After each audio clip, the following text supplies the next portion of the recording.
بسم اللہ الرحمن الرحیم۔ ناظرین، آج کی اس ویڈیو میں ہم سلطان کی حکمت عملی اور نصرانیوں کے بادشاہ گائی آف لوزنان کو شکست کیسے ہوئی کی مکمل تفصیل آپ کے سامنے پیش کریں گے۔ ناظرین، جمعہ 3 جولائی کو نصرانیوں کا لشکر وادی اردن میں پہنچا، جو چٹیل میدانوں کی صورت میں تھی، جس میں ریت کے ٹیلے، کہیں کہیں جھاڑیاں تھیں اور وہ بھی خشک۔ سلطان صلاح الدین دشمن پر کڑی نظر رکھے ہوئے تھا۔ جب نصرانیوں کا لشکر اسی نیم صحرائی حصے میں پہنچا، تب ان پر قیامت ٹوٹ پڑی، اس لیے کہ سلطان صلاح الدین کسی دہاڑتے ہوئے شیر کی طرح اپنے لشکر کے ساتھ نمودار ہوا۔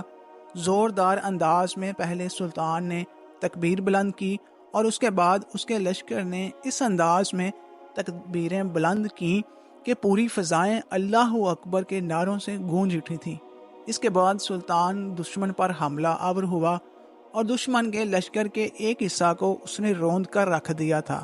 حالانکہ عیسائیوں کے بادشاہ گائی آف لوزگنان کے پاس جو لشکر تھا، وہ سلطان صلاح الدین کے لشکر سے کئی گنا بڑا تھا۔ گائی آف لوزگنان کے اس لشکر میں یورپ کے پیشہ ور اور ماہر تیز زن تھے۔ بڑے بڑے نامور نصرانیوں کے جنگجو بھی تھے، لیکن سلطان کے سامنے وہ کچھ بھی نہ کر سکے۔ سلطان نے اس صحرائی علاقے کے اندر نصرانیوں کے لشکر کو ایک طرح سے ادھیڑ کے رکھ دیا تھا۔ سلطان کے یہ حملے اس قدر تیز تھے کہ سلطان کے خلاف نصرانی جوابی کارروائی کرتے کرتے تھک گئے۔ آخر جب سورج غروب ہو گیا تو نصرانیوں کے بادشاہ گائی نے اپنے لشکر کو وہیں پڑاؤ کرنے کا حکم دے دیا، اس لیے کہ اس کے لشکری تھک چکے تھے۔ اب وہ اس قابل نہ رہے تھے کہ مسلمانوں کا مقابلہ کر سکیں۔ وہ رات نصرانی لشکر کے لیے قیامت کی رات تھی۔ وہ گرمی کے عروج کا دور تھا۔ نصرانیوں کا گرمی کے مارے برا حال تھا۔ دوسری جانب سلطان اور اس کے لشکری اس گرمی کے عادی تھے۔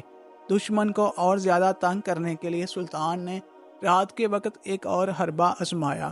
نصرانیوں کے لشکر کے ارد گرد جو خشک جھاڑیاں اور گھاس تھی، سلطان نے ان میں آگ لگوا دی۔ اب گرمی میں مزید اضافہ ہو گیا تھا۔ ایسا لگتا تھا جیسے قدرت سلطان صلاح الدین کا ساتھ دے رہی تھی اور اللہ نصرانیوں کو ذلت اور پریشانی کے دل میں دنسا رہا تھا۔ آخر رات کسی نہ کسی طرح کٹ گئی اور سورج طلوع ہوا۔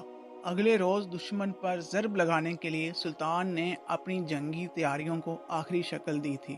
جبل حتین کے دوران ایک کھلا میدان تھا، چاروں طرف سے کوہستانی سلسلے سے گھرا ہوا تھا۔ اس کوہستانی سلسلے کے اوپر سلطان نے اپنے لشکریوں کو استوار کیا اور انہیں تیروں سے لیس کر دیا۔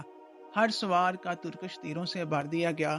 کہتے ہیں کہ کوہستانی سلسلے کے اوپر سلطان نے تیروں سے لدے 70 اونٹ کے قریب ہی کھڑے کر دیے، تاکہ ضرورت پڑنے پر تیر لشکریوں کو فوراً مہیا کیے جا سکیں۔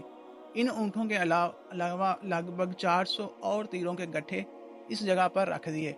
اس طرح اگلے روز کے لیے دشمن کا مقابلہ کرنے کے لیے سلطان کا لشکر تیار اور مستعد تھا۔ اگلے روز نصرانیوں کے بادشاہ گائی نے اپنے لشکر کے ساتھ پھر کوچ کیا۔ سب سے پہلے اس نے جھیل تبریہ کی طرف بڑھنا چاہا، تاکہ جھیل کے پانی سے مستفید ہو سکر اچھے طریقے سے مسلمانوں کا مقابلہ کیا جا سکے۔ لیکن جھیل کے قریب ہی لوبیا کے مقام پر سلطان کے لشکر نے اس کی راہ روکی اور ایسے زوردار حملے کیے کہ انہیں پیچھے ہٹ جانے پر مجبور کر دیا۔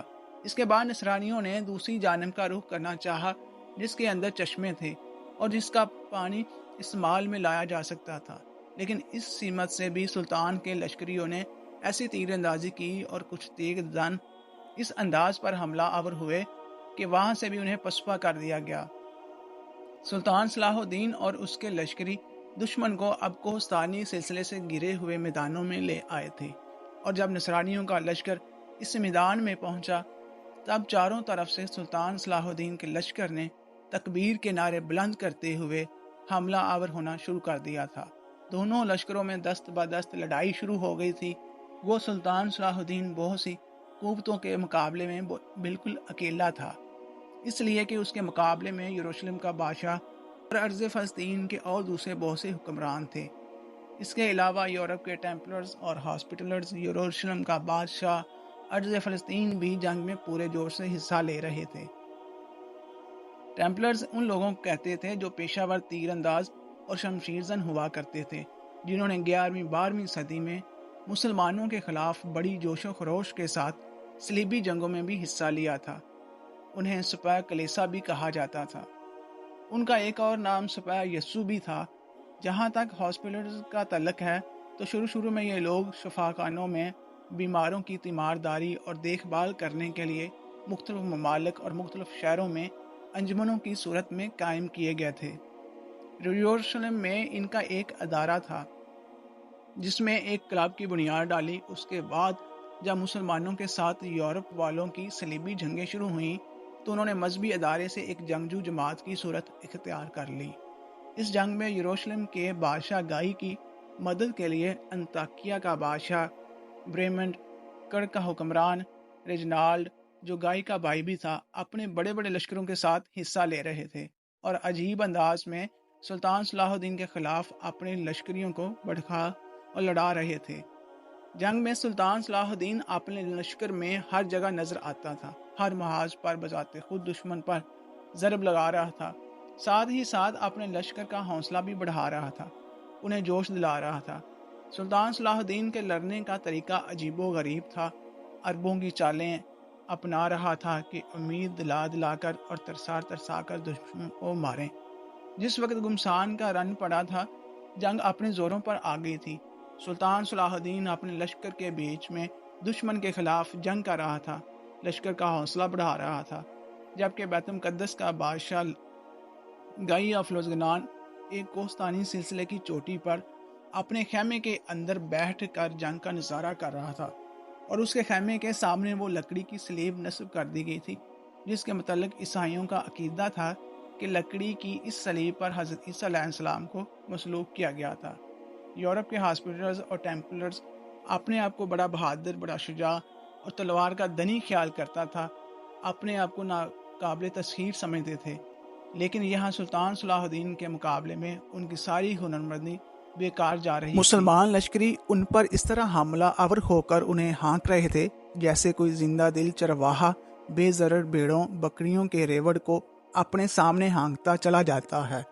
دشمن کے سلاروں نے جب دیکھا کہ سلطان صلاح الدین کے ہاتھوں انہیں شکست ہونے کے قریب ہے، تب انہوں نے ایک آخری کوشش کرنا چاہی، اس لیے کہ اب بھی اس کے لشکر کی تعداد سلطان کے لشکر سے کئی گنا زیادہ تھی۔ انہوں نے یک بار ہی سے سلطان کے لشکر پر حملہ کر دیا۔ سلطان نے یہاں بہترین جنگی چال چلی، اپنی صفیں کھول دیں، ادھر ادھر ہٹ گئے، اور دشمن جب ان کے بیچ میں آیا تب دونوں طرف سے سلطان کے لشکروں نے ان پر اس طرح حملہ کیا کہ اکثر کو موت کے گانٹ اٹھا کر رکھ دیا۔ اب دوپہر کا وقت آ گیا تھا، مسلمان گرمی برداشت کرنے کے عادی تھے۔ ایک اور کام کیا، میدان جنگ میں جو جھاڑیاں اور خشک گھاس تھی انہیں آگ لگا دی تھی۔ ایک تو اوپر سے تمتماتا ہوا سورج فضاؤں کو گرم کر رہا تھا، گھاس اور جھاڑیاں جلنے سے زمین تپنے لگی تھی۔ سلطان صلاح الدین کے تیز اور جان لیوا حملوں کے باعث اب دشمن کی اگلی صفوں میں بھی انتشار اور افراتفری برپا ہو گئی تھی۔ اگلی صفوں کے دشمن بھاگ کر جب پیچھے جانے لگے تب لشکر کے پچھلے حصے میں بھی بدولی اور بے حوصلہ کے آثار نمودار ہونا شروع ہو گئے۔ اب صورتحال یہ تھی کہ سلطان صلاح الدین کے لشکریوں نے چاروں طرف سے اسے اپنے سے کئی گنا بڑے لشکر کو گھیر کر کوہستانی سلسلوں سے گھرے میدان میں ان کا قتل عام شروع کر دیا۔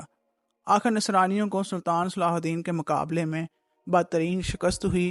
انطاکیہ کا بادشاہ ریمنڈ جو یروشلم کے بادشاہ کی مدد کرنے کے لیے آیا تھا، شکست کھا کر اپنے بچے کچے لشکر لے کر بھاگ گیا۔ اس طرح اور کئی بڑے سلار بھی اپنی شکست کو سامنے دیکھتے ہوئے بھاگ گئے۔ اب صورتحال یہ تھی، سلطان کے لشکری دشمن کے گھر گھس کر ان کا خاتمہ کر رہے تھے، اور دشمن کے لشکر کی بدبختی یہ تھی کہ کوہستانی سلسلہ کے اوپر جہاں ان کے بادشاہ لوزگنان کا خیمہ تھا اور جس کے سامنے وہ سلیب نصب تھی، جیسے عیسائی بڑا مقدس سمجھتے تھے اور کہتے تھے کہ اس پر حضرت عیسیٰ علیہ السلام کا خاتمہ ہوا تھا، مسلمان لشکری خیمے اور سلیب پر بھی حملہ اور ہوئے۔ یروشلم کے بادشاہ کو گرفتار کر لیا گیا اور اس کے خیمہ کے سامنے جو سلیب تھی اس پر بھی قبضہ کر لیا گیا۔ بقیہ